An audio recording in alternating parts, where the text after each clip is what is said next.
बिस्मिल्लाहिर्रहमानिर्रहीम। अस्सलाम वालेकुम। वेलकम टू एएस नॉवेल्स इन।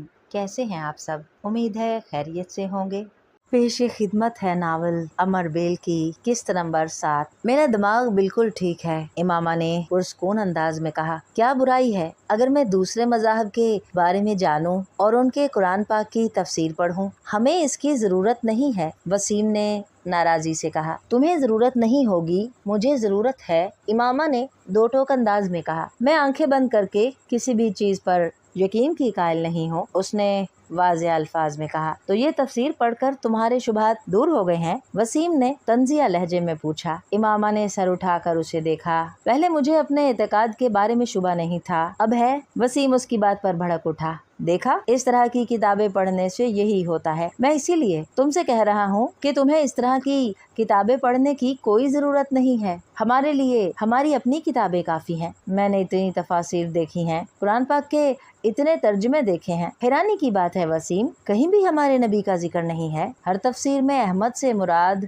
मोहम्मद सल्लल्लाहु अलैहि वसल्लम को ही किया जाता है, हमारे नबी को नहीं। और अगर कहीं हमारे नबी का जिक्र है भी तो नबूवत के एक झूठे दावेदार के तौर पर। इमामा ने उलझे हुए अंदाज में कहा। ये लोग हमारे बारे में ऐसी बातें नहीं करेंगे तो और कौन करेगा? हमारे नबी की नबूवत को मान लेंगे तो हमारा और उनका तो इख्तिलाफ ही खत्म हो जाएगा। ये कभी अपनी तफासिर में सच नहीं शाया करेंगे, वसीम ने तलखी से कहा। और जो हमारी तफसीर है, क्या हमने सच लिखा है उसमें? क्या मतलब? वसीम ठिठका। हमारे नबी दूसरे पैगम्बरों के बारे में गलत जबान क्यों इस्तेमाल करते हैं? वो उन लोगों के बारे में अपनी बात करते हैं जो उन पर ईमान नहीं लाए, वसीम ने कहा। जो ईमान न लाए, क्या उसे गालियां देनी चाहिए? हाँ, गुस्से का इजहार तो किसी न किसी सूरत में होता है, वसीम ने कंधे झटकते हुए कहा। गुस्से का इजहार या बेबसी का? इमामा के जुमले पर वो दम बखुद उसे देखने लगा। जब हजरत ईसा अलैहिस्सलाम पर लोग ईमान नहीं लाए तो उन्होंने लोगों को गालियां तो नहीं दी। हजरत मोहम्मद सल्लल्लाहु अलैहि वसल्लम पर लोग ईमान नहीं लाए थे तो उन्होंने भी किसी को गालियां नहीं दी। मोहम्मद सल्लल्लाहु अलैहि वसल्लम ने तो उन लोगों के लिए भी दुआ की जिन्होंने उन्हें पत्थर मारे, जो वही कुरान पाक की सूरत में हजरत मोहम्मद सल्लल्लाहु अलैहि वसल्लम पर नाजिल हुई है, उसमें कोई गाली नहीं मिलती। और जिस मजमुए को हमारे नबी अपने ऊपर नाजिल शुदा सहीफा कहते हैं, वो गालियों से भरा हुआ है। इमामा, हर इंसान का मिजाज दूसरे से मुख्तलिफ होता है, हर इंसान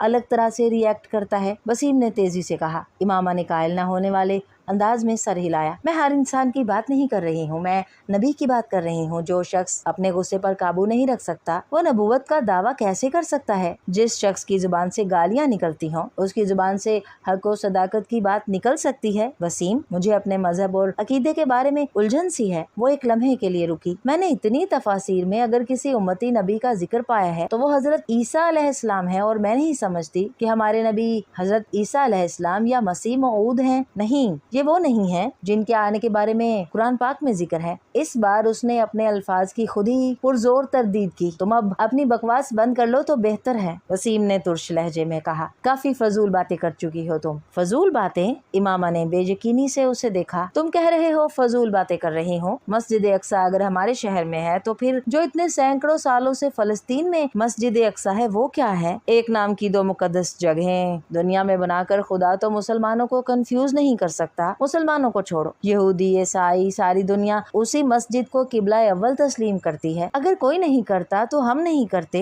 ये अजीब बात नहीं है? इमामा, मैं इन मामलात पर तुमसे बहस नहीं कर सकता। बेहतर है तुम इस मसले को बाबा से डिस्कस करो, वसीम ने उकता कर कहा। वैसे तुम गलती कर रही हो इस तरह की फजूल बहस शुरू करके। मैं बाबा को तुम्हारी ये सारी बातें बता दूंगा, और ये भी कि तुम आजकल क्या पढ़ रही हो, वसीम ने जाते जाते धमकाने वाले अंदाज में कहा। वो कुछ सोच कर उलझे हुए अंदाज में अपने होंठ काटने लगी। वसीम कुछ देर नाराजगी का इजहार करके कमरे से बाहर चला गया। वो उठकर कमरे में टहलने लगी। वो हाशिम मुबीन से डरती थी और जानती थी कि वसीम उनसे इस बात का जिक्र जरूर करेगा। वो उनके रद्द-ए-अमल से खौफजदा थी। वसीम ने हाशिम मुबीन को इमामा के साथ होने वाली बहस के बारे में बता दिया था, मगर उसने बहुत सी ऐसी बातों को सेंसर कर दिया था जिस पर हाशिम मुबीन के भड़क उठने का इम्कान था। इसके बावजूद हाशिम मुबीन दम खुद रह गए थे, यूं जैसे उन्हें सांप सूंघ गया हो। ये सब तुमसे इमामा ने कहा है? एक लंबी खामोशी के बाद उन्होंने वसीम से पूछा। उसने इस बात में सर हिला दिया। उससे बुला कर लाओ। वसीम कुछ झिझकते हुए उनके कमरे से निकल गया। इमामा को खुद बुला कर लाने की बजाय उसने मुलाजिम के हाथ पैगाम भिजवा दिया और खुद اپنے کمرے میں چلا گیا۔ وہ امامہ اور ہاشم مبین کی گفتگو کے دوران موجود رہنا نہیں چاہتا تھا۔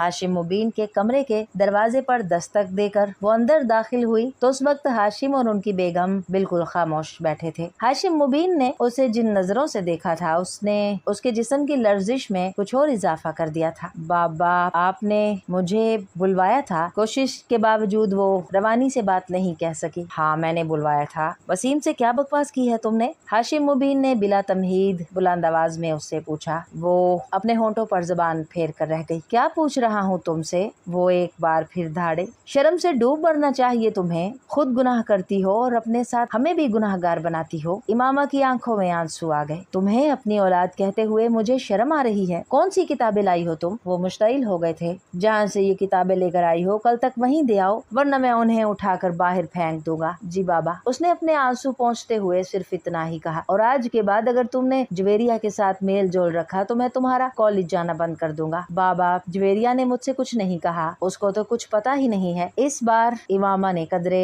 مضبوط آواز میں احتجاج کیا۔ تو پھر اور کون تمہارے دماغ میں یہ خناس بھر رہا ہے؟ وہ بری طرح چلائے۔ میں خود ہی۔ امامہ نے کچھ کہنے کی کوشش کی۔ ہو کیا تم؟ اپنی عمر دیکھو اور چلی ہو تم عقیدے جانچنے، اپنے نبی کی نبوت کو پرکھنے۔ ہاشم مبین کا پارا پھر ہائی ہو گیا۔ اپنے باپ کی شکل دیکھو جس نے ساری عمر تبلیغ میں گزار دی۔ کیا میں عقل کا اندھا ہوں یا پھر تم مجھ سے زیادہ عقل رکھتی ہو؟ جمعہ 4 دن ہوئے ہیں تمہیں پیدا ہوئے اور تم چل پڑی ہو اپنے نبی کی نبوت کو ثابت کرنے۔ ہاشم مبین اب اٹھ کر کھڑے ہو گئے۔ تم منہ میں سونے کا چمچ لے کر اسی نبی کی وجہ سے پیدا ہوئی ہو جس کی نبوت کو آج تم جانچنے بیٹھ گئی ہو۔ وہ نہ ہوتا تو سڑک پر دھکے کھا رہا ہوتا ہمارا سارا خاندان، اور تم اس قدر احسان فراموش اور بے ضمیر ہو چکی ہو کہ جس تھالی میں کھاتی ہو اسی میں چھید کرتی ہو۔ ہاشم مبین کی آواز پھٹ رہی تھی۔ امامہ کی آنکھوں میں بہنے والے آنسوؤں کی رفتار میں اور اضافہ ہو گیا۔ بند کرو یہ لکھنا پڑھنا اور گھر بیٹھو۔ تم یہ تعلیم حاصل کر رہی ہو جو تمہیں گمراہی کی طرف لے جا رہی ہے۔ ان کے اگلے جملے پر امامہ کی سٹی گم ہو گئی۔ اس کے وہم و گمان میں بھی نہیں تھا کہ وہ اسے گھر بٹھانے کی بات کریں گے۔ بابا، آئی ایم سوری۔ ان کے ایک جملے نے اسے گھٹنے ٹیکنے پر مجبور کر دیا تھا۔ مجھے تمہارے کسی ایکسکیوز کی ضرورت نہیں ہے، بس کہہ دیا کہ گھر بیٹھو تو گھر بیٹھو۔ بابا، میرا یہ مطلب تو نہیں تھا۔ پتہ نہیں وسیم، اس نے آپ سے کس طرح بات کی ہے؟ اس کے آنسو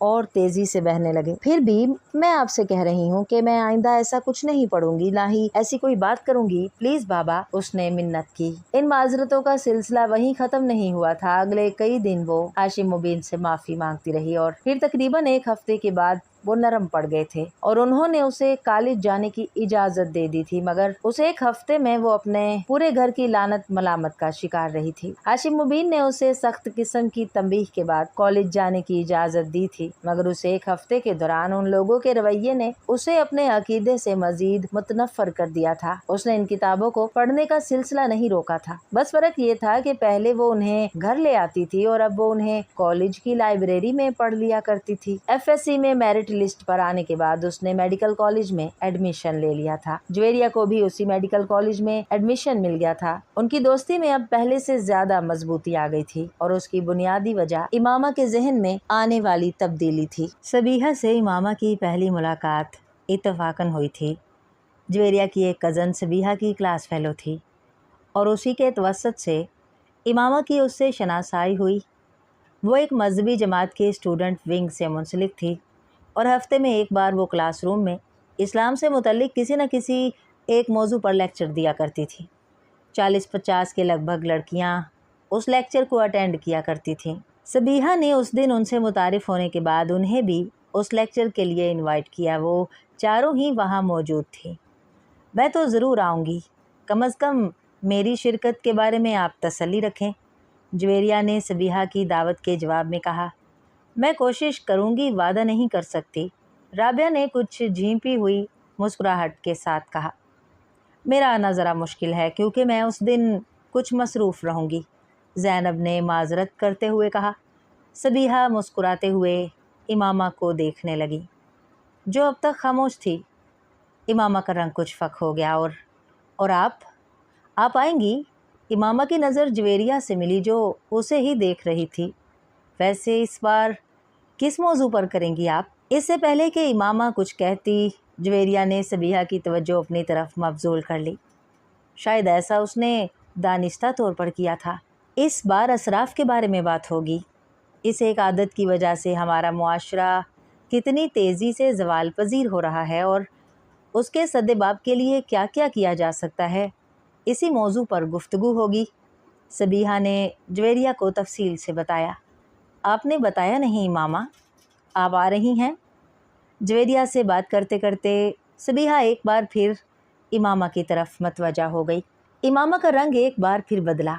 मैं देखूंगी, उसने झिझकते हुए कहा। मुझे बहुत खुशी होगी अगर जवेरिया के साथ आप तीनों भी आएं। अपने दीन की बुनियादी तालीमात के बारे में हमें रोज़ नहीं तो कभी कभार कुछ इल्म हासिल करने के लिए कोशिश करनी चाहिए। सिर्फ मैं ही लेक्चर नहीं देती हूँ, हम जितने लोग भी इकट्ठे होते हैं उनमें से कोई भी इस मौजू पर गुफ्तगू करने के लिए आज़ाद होता है जिसे हमने मुंतखब किया होता है। और अगर आप में से कोई भी किसी ख़ास मौजू के हवाले से बात करना या कुछ बताना चाहे तो हम लोग उसे भी अरेंज कर सकते हैं। सबीहा बड़ी सहूलत से बात कर रही थी। फिर कुछ देर बाद जवेरिया और उसकी कज़न के हमराह उनके कमरे से बाहर चली गई। कॉरिडोर में सबीहा ने जवेरिया से कहा, आप कम अज़ कम इमामा को तो साथ लाएं। मुझे लगा है कि वो आना चाह रही हैं। उसका अकीदा बिल्कुल अलग है, वो कभी भी ऐसी महफ़िलों में शिरकत नहीं करेगी। जवेरिया ने संजीदगी से उसे बताया। सबीहा कुछ हैरान हुई।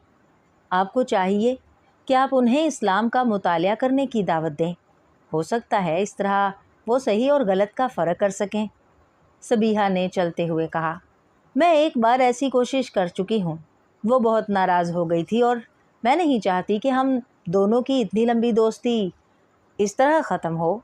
जवेरिया ने कहा, अच्छे दोस्त वही होते हैं जो एक दूसरे को गुमराही से बचाएं, और आप पर भी फ़र्ज़ है कि आप ऐसा ही करें। सबीहा ने कहा, वो ठीक है, मगर कोई बात सुनने पर तैयार ना हो तो तब भी सही बात कहते रहना फ़र्ज़ है। हो सकता है कभी दूसरा आपकी बात पर गौर करने पर मजबूर हो जाए। सबीहा अपनी जगह दुरुस्त थी, इसलिए वो सिर्फ मुस्कुरा कर रह गई। तुम जाओगी उसका लेक्चर सुनने? सबीहा के निकलने के बाद ज़ैनब ने राबिया से पूछा। नहीं, मेरा कोई इरादा नहीं है, मैं ऐसे लेक्चर हज़म नहीं कर सकती। राबिया ने अपनी किताबें उठाते हुए लापरवाही से कहा। इमामा ज़ैनब और जवेरिया के बरक्स वो कदरे आज़ाद ख्याल थी। वो ज़्यादा मजहबी रुझान भी नहीं रखती थी। वैसे मैंने सबीहा की खासी तारीफ़ सुनी है, ज़ैनब ने राबिया की बात के जवाब में कहा। ज़रूर सुनी होगी, बोलती तो वो वाकई अच्छा है, और मैंने तो ये भी सुना है कि उसके वालिद भी किसी मजहबी जमात से मुंसलिक हैं। ज़ाहिर है फिर असर तो होगा। राबिया ने उसकी मालूमात में इजाफ़ा किया। इमामा उनसे कुछ दूर एक कोने में अपनी किताबें लिए बैठी बज़ाहिर उनका मुतालिया करने में मसरूफ़ थी, मगर उन दोनों की गुफ्तगू भी उन तक पहुंच रही थी। उसने शुक्र किया कि उन दोनों ने उसे इस गुफ्तगू में घसीटने की कोशिश नहीं की। 3 दिन के बाद इमामा मुकर्ररा वक्त पर उन लोगों से कोई बहाना बनाकर लेक्चर अटेंड करने चली गई। जवेरिया, ज़ैनब और राबिया तीनों ही इस लेक्चर में नहीं गई। फिर उसका इरादा बदल गया। इमामा ने उन लोगों को नहीं बताया कि वो सबीहा का लेक्चर अटेंड करने जा रही थी। सबीहा इमामा को देखकर कुछ हैरान हुई थी। मुझे बहुत खुशी हो रही है आपको यहाँ देखकर। मुझे आपके आने की तवक्को नहीं थी, सबीहा ने उससे गर्मजोशी से मिलते हुए कहा। यह पहला कदम था इस्लाम की जानिब जो इमामा ने उठाया था। इस सारे अरसे में इस्लाम के बारे में इतनी किताबें, तफासीर और तराजुम पढ़ चुकी थी कि कम अज़ कम वो किसी भी चीज़ से नावाकिफ़ और अनजान नहीं थी। इसराफ़ के बारे में इस्लामी और कुरानी तालीमात और अहकामात से भी वो अच्छी तरह वाकिफ़ थी, मगर इसके बावजूद सबीहा की दावत को रद्द करने की बजाय कबूल कर लेने में उसकी पेश नज़र सिर्फ़ एक ही चीज़ थी। वो अपने मज़हब से इस्लाम तक का वो फ़ासला तय करना चाहती थी जो उसे बहुत मुश्किल लगता था। और फिर वो सिर्फ़ पहला और आखिरी लेक्चर नहीं था, यके बाद दीगरे वो उसका हर लेक्चर अटेंड करती रही। वही चीज़ें जिन्हें वो किताबों में पढ़ती रही थी उसके मुंह से सुनकर पुरअसर हो जाती थी। उसकी सबीहा से अकीदत में इजाफ़ा होता जा रहा था। सबीहा ने उसे ये नहीं बताया कि वो उसके अकीदे के बारे में जानती थी, मगर इमामा को उसके पास आते हुए 2 माह हुए थे जब सबीहा ने ख़त्म नबूवत पर एक लेक्चर दिया। कुरान पाक वो किताब है जो हज़रत मोहम्मद सल्लल्लाहु अलैहि वसल्लम पर नाजिल हुई। सबीहा ने अपने लेक्चर का आगाज़ किया और कुरान पाक में ही अल्लाह नबूवत का सिलसिला हज़रत मोहम्मद सल्लल्लाहु अलैहि वसल्लम पर ख़त्म कर देते हैं। वो किसी दूसरे नबी की कोई गुंजाइश बाकी नहीं रखते। अगर किसी नबी यानी हज़रत ईसा अलैहिस्सलाम का दोबारा नज़ूल का ज़िक्र है भी तो वो भी एक नए नबी की शक्ल में नहीं है, बल्कि एक ऐसे नबी का दोबारा नज़ूल है जिन पर नबूवत हज़रत मोहम्मद सल्लल्लाहु अलैहि वसल्लम से बहुत पहले नाजिल कर दी गई थी और जिनका दोबारा नज़ूल उनकी अपनी उम्मत के लिए नहीं बल्कि हज़रत मोहम्मद सल्लल्लाहु अलैहि वसल्लम की उम्मत के लिए ही होगा। और आखिरी नबी हज़रत मोहम्मद सल्लल्लाहु अलैहि वसल्लम ही रहेंगे। किसी भी आने वाले दौर में या किसी भी गुज़र जाने वाले दौर में ये रुतबा और फजीलत किसी और को नहीं दी गई। क्या ये मुमकिन है कि अल्लाह एक पैगंबर को ये रुतबा और दर्जा अता करता और फिर उसे उससे छीन कर किसी दूसरे शख्स को दे देता है? कुरान पाक में अल्लाह ताला फरमाता है, बात में अल्लाह से बढ़कर सच्चा कौन है? तो क्या ये मुमकिन है कि वो अपनी बात को खुद ही रद्द कर देता? और फिर अगर अल्लाह की इस बात की गवाही हज़रत मोहम्मद सल्लल्लाहु अलैहि वसल्लम खुद देते हैं कि हाँ वो अल्लाह के आखिरी रसूल सल्लल्लाहु अलैहि वसल्लम हैं और उनके बाद कोई नबी नहीं आएगा, तो फिर क्या हमारे लिए किसी भी तौर पर ये जायज़ और मुनासिब है कि हम किसी दूसरे शख्स के नबूवत के दावे पर गौर तक करें? इंसान अल्लाह की मखलूक़ात में से वो वाहिद मखलूक है जिसे अकल जैसी नेमत से नवाजा गया, और ये ऐसी मखलूक है जो इसी अकल को इस्तेमाल करके सोचने पर आए तो ख़ुद अल्लाह के वजूद के लिए सबूत की तलाश शुरू कर देती है। फिर इस सिलसिले को यहीं पर महदूद नहीं रखती बल्कि इसे पैगंबरों की ज़ात तक दराज कर देती है। पहले से मौजूद पैगंबरों की नबूवत के बारे में सवाल करती है, फिर उन्हें पैगंबर मान लेती है और उसके बाद कुरान के वाज़िह अहकामात के बावजूद ज़मीन पर मज़ीद पैगंबरों की तलाश शुरू कर देती है और इस तलाश में ये बात फरामोश कर देती है कि नबी बनता नहीं था, बनाया जाता था, उसे मबूस किया जाता था और हम इंसानी एवोल्यूशन की इन आखिरी दहाइयों में खड़े हैं जहां मज़ीद नबियों की आमद का सिलसिला इसलिए ख़त्म कर दिया गया क्योंकि इंसान के लिए एक दिन और एक नबी का इंतखाब कर लिया गया। अब किसी नए अकीदे की ज़रूरत नहीं बल्कि सिर्फ़ तकलीद की है, सिर्फ़ तकलीद यानी प्रैक्टिस उस एक आखिरी और मुकम्मल दीन की जिसे पैगंबर इस्लाम हज़रत मोहम्मद सल्लल्लाहु अलैहि वसल्लम पर ख़त्म कर दिया गया है। अब वो हर शख्स खसारे में रहेगा जो दीन की रस्सी को मजबूती से थामने की बजाय तफरके की राह इख्तियार करेगा। अगर हमारी आला तालीम और हमारा शऊर हमें दीन के बारे में सही और गलत की तमीज़ तक नहीं दे सकते तो फिर हम में और उस जानवर में कोई फ़र्क नहीं जो सब्ज़ ताज़ा घास के गट्ठे के पीछे कहीं भी जा सकता है इस बात की परवाह किए बगैर कि उसका रेवड़ कहाँ है। 40 मिनट के इस लेक्चर में सबीहा ने किसी और गलत अकीदे या फ़िरके का जिक्र भी नहीं किया था। उसने जो कुछ कहा था बिल वास्ता कहा था, सिर्फ़ एक चीज़ बिला वास्ता कही थी और वो हज़रत मोहम्मद सल्लल्लाहु अलैहि वसल्लम की ख़त्म नबूवत का इकरार था। अल्लाह के आखिरी पैगंबर हज़रत मोहम्मद सल्लल्लाहु अलैहि वसल्लम थे जिन्होंने 1400 साल पहले मदीने में वफ़ात पाई। 1400 साल पहले मुसलमान एक उम्मत के तौर पर इसी एक शख्स के साए में खड़े हैं। 1400 साल बाद भी हमारे लिए वो एक आखिरी नबी हज़रत मोहम्मद सल्लल्लाहु अलैहि वसल्लम हैं जिनके बाद कोई दूसरा नबी नहीं भेजा गया, ना भेजा जाएगा। और हर वो शख्स जो किसी दूसरे शख्स में किसी दूसरे नबी का अक्स तलाश करने की कोशिश करता है उसे एक बार अपने ईमान का अज़ सरे नो जायज़ा ले लेना चाहिए। शायद ये कोशिश उसे उस अज़ाब से बचा दे जिसमें वो अपने आप को मुब्तला करने की कोशिश कर रहा है। इमामा हर लेक्चर के बाद सबीहा से मिलकर जाया करती थी। इस लेक्चर के बाद वो सबीहा से नहीं मिली। एक लम्हे बाद वहाँ रुके बगैर वो वहाँ से चली आई। अजीब से ज़हनी इंतशार में मुब्तला होकर वो कॉलेज से बाहर निकलकर पैदल चलती रही। कितनी देर फुटपाथ पर चलती रही और उसने कितनी सड़कें अबूर की उसे अंदाज़ा नहीं हुआ। किसी मामूल की तरह चलते हुए वो फुटपाथ से नीचे नहर के किनारे बने हुए एक बेंच पर जाकर बैठ गई। सूरज गरूब होने वाला था और ऊपर सड़क पर गाड़ियों के शोर में इजाफा हो गया था। वो चुपचाप नहर के बहते हुए पानी को देखती रही। एक लंबी खामोशी के बाद उसने बड़बड़ाते हुए खुद से पूछा, आखिर मैं क्या कर रही हूँ अपने साथ? क्यों अपने आप को उलझा रही हूँ? आखिर किस यकीन की खोज में सरगर्दा हूँ? और क्यों? मैं इस सब के लिए तो यहाँ लाहौर नहीं आई, मैं तो यहाँ डॉक्टर बनने आई हूँ। मुझे आई स्पेशलिस्ट बनना है। पैगंबर पैगंबर पैगंबर, मेरे लिए हर चीज़ वहाँ क्यों ख़त्म हो जाती है? उसने अपने दोनों हाथों से अपना चेहरा ढांप लिया। मुझे इस सब से निजात हासिल करनी है। मैं इस तरह अपनी स्टडीज़ पर कभी तवज्जो नहीं दे सकती। मज़हब और अकीदा मेरा मसला नहीं होना चाहिए। सही या गलत जो मेरे बड़ों ने दिया है, ठीक है। मैं अब सबीहा के पास नहीं जाऊंगी। मैं मज़हब या पैगंबर के बारे में कभी नहीं सोचूंगी, कभी भी नहीं। वहाँ बैठे बैठे उसने तय किया था। रात को 8 बजे वो वापस आई तो जवेरिया और राबिया कुछ फ़िक्रमंद सी थी। बस ऐसे ही मार्केट चली गई थी। उसने सोते हुए चेहरे के साथ उन्हें बताया, अरे इमामा, तुम तो बहुत अरसे बाद आई हो ना? आखिर आना क्यों छोड़ दिया तुमने? बहुत दिनों बाद एक बार फिर सबीहा के पास पहुंच गई। सबीहा का लेक्चर शुरू होने वाला था।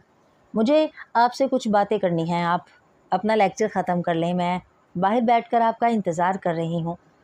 इमामा ने उसकी बात का जवाब देने की बजाय उससे कहा। ठीक 45 मिनट के बाद जब सबीहा अपना लेक्चर ख़त्म करके बाहर निकली तो उसने इमामा को बाहर कॉरिडोर में टहलते पाया। वो सबीहा के साथ दोबारा उसी कमरे में आन बैठी जो अब खाली था।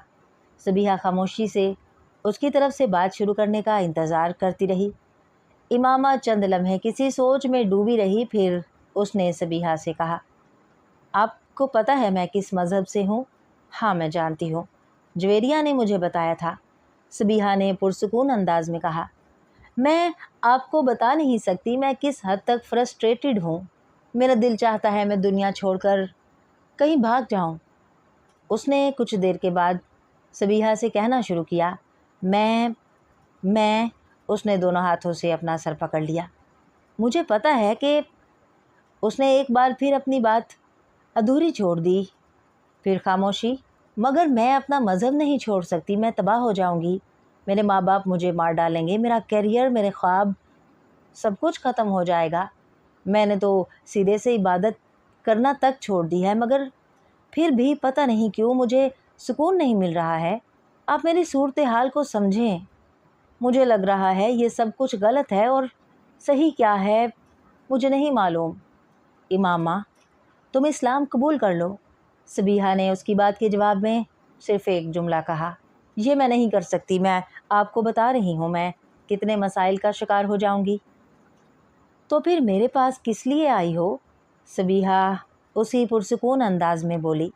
वो उसका मुंह देखने लगी। फिर उसने बेबसी से कहा, पता नहीं मैं आपके पास किस लिए आई हूँ। तुम सिर्फ यही एक जुमला सुनने आई हो जो मैंने तुमसे कहा है। मैं तुम्हें कोई दलील नहीं दूंगी क्योंकि तुम्हें किसी सवाल के जवाब की तलाश नहीं है। हर सवाल का जवाब तुम्हारे अंदर मौजूद है। तुम सब जानती हो, बस तुम्हें इकरार करना है। ऐसा ही है ना?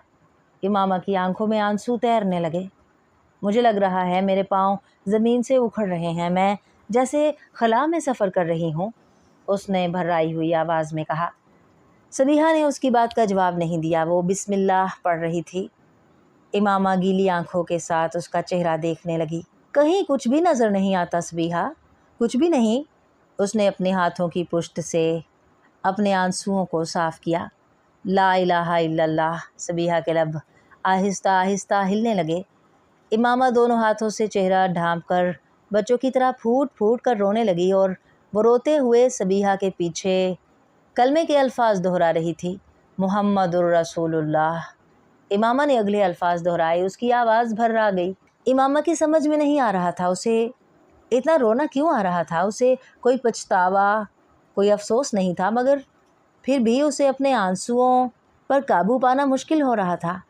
बहुत देर तक रोते रहने के बाद उसने जब सर उठाया तो सबीहा उसके पास ही बैठी हुई थी। इमामा गीले चेहरे के साथ उसे देखकर मुस्कुरा दी। رابعہ اور جویریہ ایک دوسرے کا منہ دیکھ رہی تھی اور امامہ اپنے پاؤں کے انگوٹھے کے ساتھ فرش کو رگڑتے ہوئے کسی سوچ میں ڈوبی ہوئی تھی۔ تمہیں یہ سب کچھ ہمیں پہلے ہی بتا دینا چاہیے تھا۔ جویریہ نے ایک طویل وقفے کے بعد اس خاموشی کو توڑا۔ امامہ نے سر اٹھا کر اسے دیکھا اور پرسکون انداز میں کہا، اس سے کیا ہوتا؟ کم از کم ہم تمہارے بارے میں کسی غلط فہمی کا شکار تو نہ ہوتے اور تمہاری مدد کر سکتے تھے ہم دونوں۔ امامہ سر جھٹکتے ہوئے عجیب سے انداز میں مسکرائی۔ اس سے کوئی خاص فرق نہیں پڑتا۔ مجھے تو بہت خوشی ہے امامہ کہ تم نے ایک صحیح راستے کا انتخاب کیا ہے۔ دیر سے صحیح مگر تم غلط راستے سے ہٹ گئی ہو۔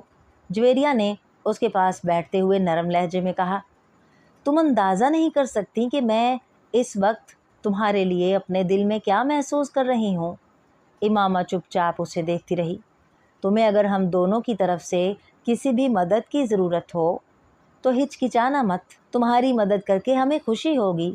مجھے واقعی تم لوگوں کی مدد کی بہت ضرورت ہے، بہت زیادہ ضرورت۔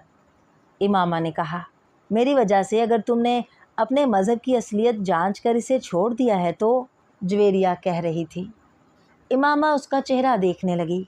تمہاری وجہ سے؟ اس نے جویریہ کا چہرہ دیکھتے ہوئے کہا۔ اس کا ذہن اسے کہیں اور لے جا رہا تھا۔ دھند میں اب ایک اور چہرہ ابھر رہا تھا۔ وہ اسے دیکھتی رہی۔ وہ چہرہ آہستہ آہستہ واضح ہو رہا تھا، زیر آب آنے والے کسی نقش کی طرح۔ چہرہ اب واضح ہو گیا تھا۔ امامہ مسکرائی۔ وہ اس چہرے کو پہچان سکتی تھی۔ اس نے اس چہرے کے ہونٹوں کو ہلتے دیکھا۔ آہستہ آہستہ وہ آواز سن سکتی تھی۔ وہ آواز سن رہی تھی، قطرہ مانگے جو تو اسے دریا دے دے، مجھ کو کچھ اور نہ دے، اپنی تمنا دے دے، میں صرف یہ چاہتی ہوں کہ تم لوگ کسی کو کچھ نہ بتاؤ، زینب کو بھی نہیں۔ اپنے سر کو جھٹکتے ہوئے اس نے جویریہ اور رابعہ سے کہا تھا۔ ان دونوں نے اسبات میں سر ہلا دیا۔ کچھ نہیں مانگتا شاہوں سے یہ شیدا تیرا، اس کی دولت ہے فقط نقش کفِ پا تیرا، پورے قد سے جو میں کھڑا ہوں تو یہ تیرا ہے کرم، مجھ کو جھکنے نہیں دیتا ہے سہارا تیرا، لوگ کہتے ہیں کہ سایہ تیرے پیکر کا نہ تھا، میں تو کہتا ہوں جہاں بھر پہ ہے سایہ تیرا۔ وہ اس آواز کو پہچانتی تھی۔ یہ جلال انصر کی آواز تھی۔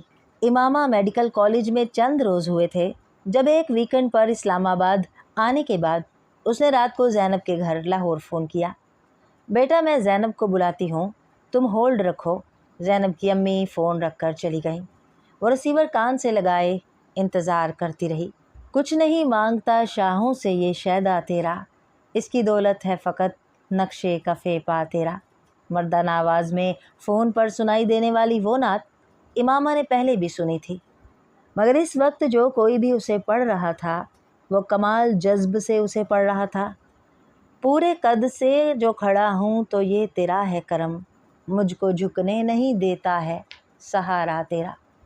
اسے اندازہ نہیں تھا کہ کسی مرد کی آواز اتنی خوبصورت ہو سکتی ہے، اس قدر خوبصورت کہ پوری دنیا اس آواز کی قید میں لگے۔ امامہ نے اپنا سانس روک لیا، یا شاید وہ سانس لینا بھول گئی۔ لوگ کہتے ہیں کہ سایہ تیرے پیکر کا نہ تھا، میں تو کہتا ہوں جہاں بھر پہ ہے سایہ تیرا۔ انسان کی زندگی میں کچھ ساعتیں سعد ہوتی ہیں، شب قدر کی رات میں آنے والی اس سعد ساعت کی طرح، جسے بہت سے لوگ گزر جانے دیتے ہیں، صرف چند اس ساعت کے انتظار میں ہاتھ اٹھائے اور جھولی پھیلائے بیٹھے ہوتے ہیں، اس ساعت کے انتظار میں جو چلتے پانی کو روک دے اور رکے ہوئے پانی کو رواں کر دے، جو دل سے نکلنے والی دعا کو لبوں تک آنے سے پہلے مقدر بنا دے۔ امامہ ہاشم کی زندگی میں وہ سعد ساعت شب قدر کی کسی رات کو نہیں آئی تھی، نہ اس نے اس سعد ساعت کے لیے ہاتھ اٹھائے تھے، نہ جھولی پھیلائی تھی، پھر بھی اس نے زمین و آسمان کی گردش کو کچھ دیر کے لیے تھمتے دیکھا تھا، پوری کائنات کو ایک گنبد بے در میں بدلتے دیکھا تھا، جس کے اندر بس ایک ہی آواز گونج رہی تھی، دستگیری میری تنہائی کی تو نے ہی تو کی، میں تو مر جاتا اگر ساتھ نہ ہوتا تیرا۔ وہ اندھیروں سے بھی دوزانہ گزر جاتے ہیں جن کے ماتھے پہ چمکتا ہے ستارہ تیرا۔ آواز بہت صاف اور واضح تھی، इमामा बुत की तरह रसीवर हाथ में लिए बैठी रही। हेलो इमामा। दूसरी तरफ ज़ैनब की आवाज़ गूंजी और वो आवाज़ में गुम हो गई। चंद लम्हों के लिए ज़मीन की रुकी हुई गर्दिश दोबारा बहाल हो गई। हेलो इमामा, आवाज़ सुन रही हो मेरी? वो एक झटके से होश की दुनिया में वापस आई। हाँ, मैं सुन रही हूँ। मैंने सोचा लाइन कट गई। दूसरी तरफ से ज़ैनब ने कुछ मुतमईन होते हुए कहा। इमामा अगले चंद मिनट उससे बात करती रही, मगर उसका दिलो दिमाग कहीं और था। जलालुद्दीन अंसर ज़ैनब का बड़ा भाई था और इमामा गायबाना तौर पर उससे वाकिफ़ थी। ज़ैनब उसकी क्लास फ़ेलो थी और उससे इमामा का ताल्लुक़ वहीं मेडिकल कॉलेज में हुआ था। चंद माह में ही ये तारुफ़ अच्छी खासी दोस्ती में बदल गया। इस तारुफ़ में उसे ये पता चला कि वो लोग 4 भाई बहन थे। जलाल सबसे बड़ा था और हाउस जॉब कर रहा था। ज़ैनब के वालिद वापटा में इंजीनियर थे और उनका घराना काफ़ी मजहबी था। इस्लामाबाद से वापसी पर उसने ज़ैनब से नात पढ़ने वाले उस शख्स के बारे में पूछा।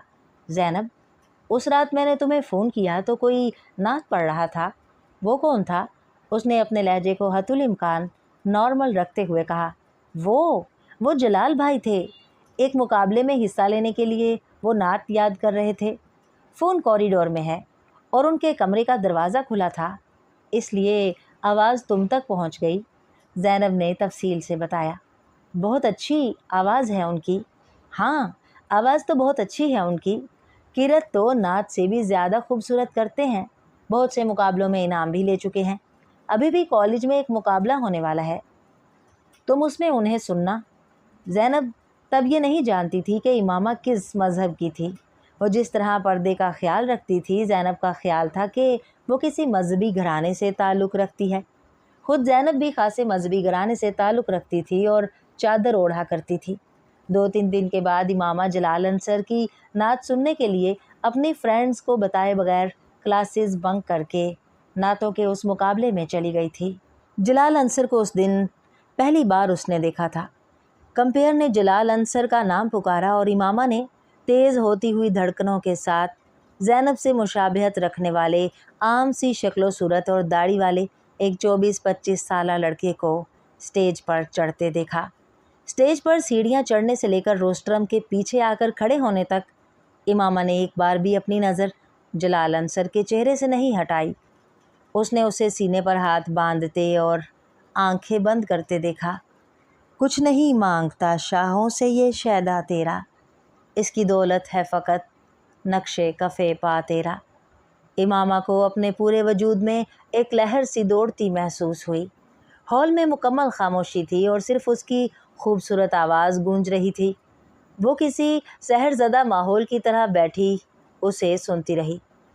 उसने कब नात ख़त्म की, कब वो स्टेज से उतर कर वापस हुआ, मुकाबले का नतीजा क्या निकला, उसके बाद किस किस ने नात पढ़ी, किस वक्त सारे स्टूडेंट वहाँ से गए और किस वक्त हॉल खाली हुआ, इमामा को पता नहीं चला। बहुत देर के बाद उसे यकदम होश आया था। उस वक्त अपने इर्द गिर्द देखने पर उसे एहसास हुआ कि वो हॉल में अकेली बैठी थी। मैंने कल तुम्हारे भाई को नात पढ़ते सुना, इमामा ने अगले दिन ज़ैनब को बताया। अच्छा, उन्हें पहला इनाम मिला है। ज़ैनब ने उसकी बात पर मुस्कुराकर उसे देखा। बहुत खूबसूरत नात पढ़ी थी उन्होंने। कुछ देर की खामोशी के बाद इमामा ने फिर उस मौजू पर बात की। हाँ, वो बचपन से नाते पढ़ते आ रहे हैं। इतने किरत और नात के मुकाबले जीत चुके हैं कि अब तो उन्हें खुद भी उनकी तादाद याद नहीं होगी, ज़ैनब ने तफाखर से कहा। उनकी आवाज़ बहुत खूबसूरत है, इमामा ने फिर कहा। हाँ, खूबसूरत तो है, मगर सारी बात उस मोहब्बत और अकीदत की है जिसके साथ वो नात पढ़ते हैं। उन्हें हजूर सल्लल्लाहु अलैहि वसल्लम से इश्क है, इतनी मोहब्बत के जिसकी कोई हद नहीं। किरत और नात के अलावा उन्होंने कभी और कोई चीज़ नहीं पढ़ी। हालांकि स्कूल और कॉलेज में उन्हें बहुत मजबूर किया जाता रहा, मगर उनका एक ही जवाब होता कि मैं जिस ज़ुबान से हज़रत मोहम्मद सल्लल्लाहु अलैहि वसल्लम का कसीदा पढ़ता हूँ, इस ज़ुबान से किसी और शख्स का कसीदा नहीं पढ़ सकता। मोहब्बत तो हम भी हजूर सल्लल्लाहु अलैहि वसल्लम से करते हैं, मगर जैसी भाई करते हैं वैसी मोहब्बत तो हम में से कोई नहीं कर सकता। पिछले 10 सालों में एक बार भी उन्होंने नमाज कज़ा नहीं की। हर माह एक कुरान पाक पढ़ते हैं। تم تو نعت کی تعریف کر رہی ہو، اگر ان سے تلاوت سن لو تو، وہ بڑے فخر سے بتا رہی تھی۔ امامہ چپ چاپ اسے دیکھ رہی تھی۔ اس نے زینب سے اس کے بعد کچھ نہیں پوچھا۔ اگلے دن وہ صبح کالج جانے کے لیے تیار ہونے کی بجائے اپنے بستر میں گھسی رہی۔ جویریہ نے خاصی دیر کے بعد بھی اسے بستر سے برآمد نہ ہوتے دیکھ کر جھنجھوڑا۔ اٹھ جاؤ امامہ، کالج نہیں جانا کیا؟ دیر ہو رہی ہے۔ نہیں، آج مجھے کالج نہیں جانا۔ امامہ نے دوبارہ آنکھیں بند کر لیں۔ کیوں؟ جویریہ کچھ حیران ہوئی۔ میری طبیعت ٹھیک نہیں ہے، امامہ نے کہا۔ آنکھیں تو بہت سرخ ہو رہی ہیں تمہاری، رات کو سوئی نہیں تم؟ نہیں، نیند نہیں آئی، اور پلیز اب مجھے سونے دو، امامہ نے اس کے کسی اور سوال سے بچنے کے لیے کہا۔ جویریہ کچھ دیر اسے دیکھتے رہنے کے بعد اپنا بیگ اور فولڈر اٹھا کر باہر نکل گئی۔ اس کے جانے کے بعد امامہ نے آنکھیں کھول دیں۔ یہ بات ٹھیک تھی کہ وہ ساری رات سو نہیں سکی تھی، اور اس کی وجہ جلال انصر کی آواز تھی۔ وہ اپنے ذہن کو اس آواز کے علاوہ اور کہیں بھی فوکس نہیں کر پا رہی تھی۔ جلال انصر، اس نے زیر لب اس کا نام دہرایا۔ آخر اس کی آواز کیوں مجھے اس قدر اچھی لگ رہی ہے کہ میں اسے اپنے ذہن سے نکال نہیں پا رہی۔ اس نے الجھے ہوئے ذہن کے ساتھ بستر سے نکلتے ہوئے سوچا۔ وہ اپنے کمرے کی کھلی ہوئی کھڑکی میں آ کر کھڑی ہو گئی۔ میرے بھائی کی آواز میں ساری تاثیر حضرت محمد صلی اللہ علیہ وآلہ وسلم کے عشق کی وجہ سے ہے۔ اس کے کانوں میں زینب کی آواز گونجی۔ آواز میں تاثیر اور عشق۔ اس نے بے چینی سے پہلو بدلا۔ سوز، گداز، لوچ، مٹھاس، آخر کیا تھا اس آواز میں؟ وہ اٹھ کر کھڑکی سے باہر دیکھنے لگی۔ دنیا عشق اللہ سے شروع ہوتی ہے اور عشق رسول صلی اللہ علیہ وآلہ وسلم پر ختم ہو جاتی ہے۔ اسے ایک اور جملہ یاد آیا۔ عشق رسول صلی اللہ علیہ وآلہ وسلم؟ اس نے حیرانی سے سوچا۔ عشق رسول صلی اللہ علیہ وآلہ وسلم یا عشق محمد صلی اللہ علیہ وآلہ وسلم؟ یکدم اسے اپنے اندر ایک عجیب سا سناٹا اترتا ہوا محسوس ہوا۔ اس نے اس سناٹے اور تاریکی کو کھوجنا شروع کیا، اپنے اندر سیڑھی در سیڑھی اترنا شروع کیا۔ اسے کہیں کوئی روشنی نظر نہیں آئی۔ آخر وہ کیا چیز ہوتی ہے جو حضرت محمد صلی اللہ علیہ وآلہ وسلم کا نام سننے پر لوگوں کی آنکھوں میں آنسو اور لبوں پر درود لے آتی ہے؟ عقیدت، عشق، محبت، ان میں سے کیا ہے؟ مجھے کچھ کیوں محسوس نہیں ہوتا؟ میری آنکھوں میں آنسو کیوں نہیں آتے؟ میرے لبوں پر درود کیوں نہیں آتا؟ میری آواز میں تاثیر؟ وہ لمحہ بھر کے لیے رکی۔ اس نے زیر لب پڑھا۔ کچھ نہیں مانگتا شاہوں سے یہ شیدا تیرا، اس کی دولت ہے فقط نقش کفے پا تیرا۔ اسے اپنی آواز بھر آئی ہوئی محسوس ہوئی۔ شاید ابھی جاگی ہوں، اس لیے آواز ایسی ہے۔ اس نے اپنا گلا صاف کرتے ہوئے سوچا۔ اس نے ایک بار پھر پڑھنا شروع کیا۔ کچھ نہیں مانگتا۔ وہ ایک بار پھر رک گئی۔ اس بار اس کی آواز میں لرزش تھی۔ اس نے دوبارہ پڑھنا شروع کیا۔ کچھ نہیں مانگتا شاہوں سے یہ شیدا تیرا۔ کھڑکی سے باہر نظریں مرکوز رکھتے ہوئے اس نے لرزتی بھرائی ہوئی آواز اور کانپتے ہونٹوں کے ساتھ پہلا مصرع پڑھا اور پھر دوسرا مصرع پڑھنا شروع کیا اور رک گئی۔ کھڑکی سے باہر خلا میں گھورتے ہوئے وہ ایک بار پھر جلال انصر کی آواز اپنے کانوں میں اترتی محسوس کر رہی تھی۔ بلند، صاف، واضح اور اذان کی طرح دل میں اتر جانے والی مقدس آواز۔ اسے اپنے گالوں پر نمی محسوس ہوئی۔ یکدم وہ اپنے ہوش و حواس میں آئی اور پتہ چلا کہ وہ رو رہی ہے۔ کچھ دیر جیسے بے یقینی کے عالم میں وہ اپنے دونوں ہاتھوں کی انگلیاں دونوں آنکھوں پر رکھے دم بخود کھڑی رہی۔ اس نے اپنے آپ کو بے بسی کی انتہا پر پایا۔ آنکھوں پر ہاتھ رکھے وہ آہستہ آہستہ گھٹنوں کے بل وہیں زمین پر بیٹھ گئی اور پھر پھوٹ پھوٹ کر رونا شروع کر دیا۔ انسان کے لیے سب سے مشکل مرحلہ وہ ہوتا ہے جب اس کا دل کسی چیز کی گواہی دے رہا ہوتا ہے مگر اس کی زبان خاموش ہو، جب اس کا دماغ چلا چلا کر کسی چیز کی صداقت کا اقرار کر رہا ہوتا ہے مگر اس کے ہونٹ ساکت ہوں۔ امام ہاشم کی بھی اپنی زندگی इसी मरहले पर आन पहुंची थी। जो फैसला वो पिछले 2-3 सालों से नहीं कर पा रही थी, वो फैसला एक आवाज़ ने चंद दिनों में करा दिया। ये जाने, ये खोजे, ये परखे बगैर कि आखिर लोग क्यों हज़रत मोहम्मद सल्लल्लाहु अलैहि वसल्लम से इतनी अकीदत रखते हैं। आखिर क्यों इश्क़ रसूल सल्लल्लाहु अलैहि वसल्लम की बात की जाती है। उसने इतने साल अपने नबी के कसीदे सुने थे, उस पर कभी रिक्कत तारी नहीं हुई थी, कभी उसका वजूद मोम बनकर नहीं पिघला था, कभी उसे किसी पर रश्क नहीं आया था, मगर हर बार हज़रत मोहम्मद सल्लल्लाहु अलैहि वसल्लम का नाम पढ़ते, देखते और सुनते हुए वो अजीब सी कैफियत का शिकार होती थी। हर बार, हर दफ़ा उसका दिल इस नाम की तरफ खिंचा चला जाता था और सबीहा के पास ना जाने के उसके सारे इरादे भाप बनकर उड़ गए थे। जलाल अंसर की आवाज़ तारीकी में नज़र आने वाले जुगनू की तरह थी, जिसकी ताक़ुब में वो बिना सोचे समझे चल पड़ी थी।